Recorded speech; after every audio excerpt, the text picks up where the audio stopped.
ഇത് കണ്ടോ ഫ്രണ്ട്സ്, ഇത് ജുമേലിയ റോസ.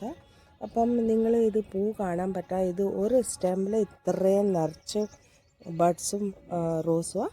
ഇത് മൊത്തം കിളിക്കത്തില്ല, ഇതുപോലെ ഇച്ചിരി നീ വിടരും, ഇതുപോലെ അത്രേ ഉള്ളൂ.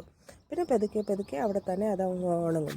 അപ്പം നമ്മൾ റോസ് മേടിക്കാൻ പോകുമ്പം ഒരു കാര്യം ശ്രദ്ധിക്കണം. നമ്മൾ എന്താ ഈ ബഞ്ച് കണ്ട് നമ്മൾ ഉടനെ തന്നെ അങ്ങ് റോസ് വാങ്ങിക്കും. അവരെന്തെടുക്കും, അവർ കിളിപ്പിക്കുന്ന ഇതിനകത്ത് നല്ല കെമിക്കലെല്ലാം ഇട്ട് ഒരു ബ്രാഞ്ച് എടുത്തിട്ട് അതിനകത്ത് നല്ല ഫ്ലവേഴ്സും നല്ല ബഡ്സും വന്ന് അവർ അങ്ങനെയാണ് വിൽക്കുന്നത്. പക്ഷേ നമ്മൾ വീട്ടിൽ കൊണ്ടുവരുമ്പോൾ പൂ കിളിക്കുന്നവരെ അത് ബ്രാഞ്ച് കാണും, പിന്നെ പതുക്കെയായി അതങ്ങ് ഉണങ്ങിപ്പോകും. അപ്പോൾ ആ കാര്യം നിങ്ങൾ ശ്രദ്ധിക്കണം. ഒരിക്കലും പൂ കണ്ട് നിങ്ങൾ റോസ് പ്ലാന്റ്സ് മേടിക്കലേ.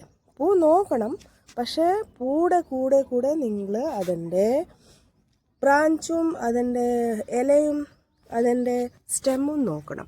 ഇപ്പം നോക്ക്, ഇപ്പോൾ ഇത് ഒരു സ്റ്റെമ്മിലുണ്ട്. ഞാൻ മേടിക്കാൻ നേരത്തെ ഒരു ബ്രാഞ്ചേ ഉള്ളായിരുന്നു.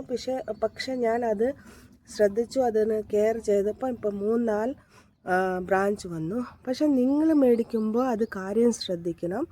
ഈ സ്റ്റെമ്മിൽ 2-3 ബ്രാഞ്ച് വേണം, അല്ലെങ്കിൽ എന്തെടുക്കും, പതുക്കെയായി അത് ആ ബ്രാഞ്ച് നഷ്ടപ്പെടും.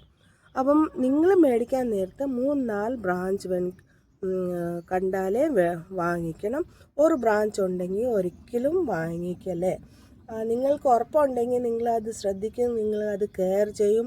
പിന്നെ ബ്രാഞ്ച് വരുമ്പോൾ അപ്പോഴേ നിങ്ങൾ മേടിക്കാൻ പാടുള്ളൂ, അല്ലെങ്കിൽ നിങ്ങൾ മേടിക്കല്ലേ. ഇത് പതുക്കെയായി അങ്ങ് ഉണങ്ങിപ്പോകും ഫ്രണ്ട്സ്. ആ പൂ കിളിക്കുന്നവരെ കാണും, പിന്നെ അത് അഴുക്കായി പോകും. അപ്പം ശ്രദ്ധിച്ചാൽ ഇത് മതി. നിങ്ങൾക്ക് റോസ് വാങ്ങിക്കുമ്പോൾ 2-3 ബ്രാഞ്ച് വേണം, പിന്നെ പ്ലാന്റ്സ് ഹെൽത്തിയും വേണം. അപ്പം അങ്ങനെയായാൽ നിങ്ങളുടെ റോസ് ഈട് നിൽക്കും. ഇത് എൻ്റെ കയ്യിൽ ഞാൻ ഇപ്പം അങ്ങനെ ഒത്തിരി റോസ് വാങ്ങിച്ച് എൻ്റെ അങ്ങനെ റോസ് അഴുക്കായിപ്പോയി. ഇങ്ങനെ പൂവും കണ്ട് പിന്നെ ബ്രാഞ്ചൊന്നും നോക്കത്തില്ല, അങ്ങനെയായി എൻ്റെ ഒത്തിരി റോസ് അഴുക്കായി.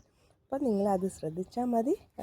അങ്ങനെ ആകുമ്പോൾ നിങ്ങളുടെ റോസ് ഈട് നിൽക്കും, നല്ല ഫ്ലവറിങ് ആവും. Thank you so much.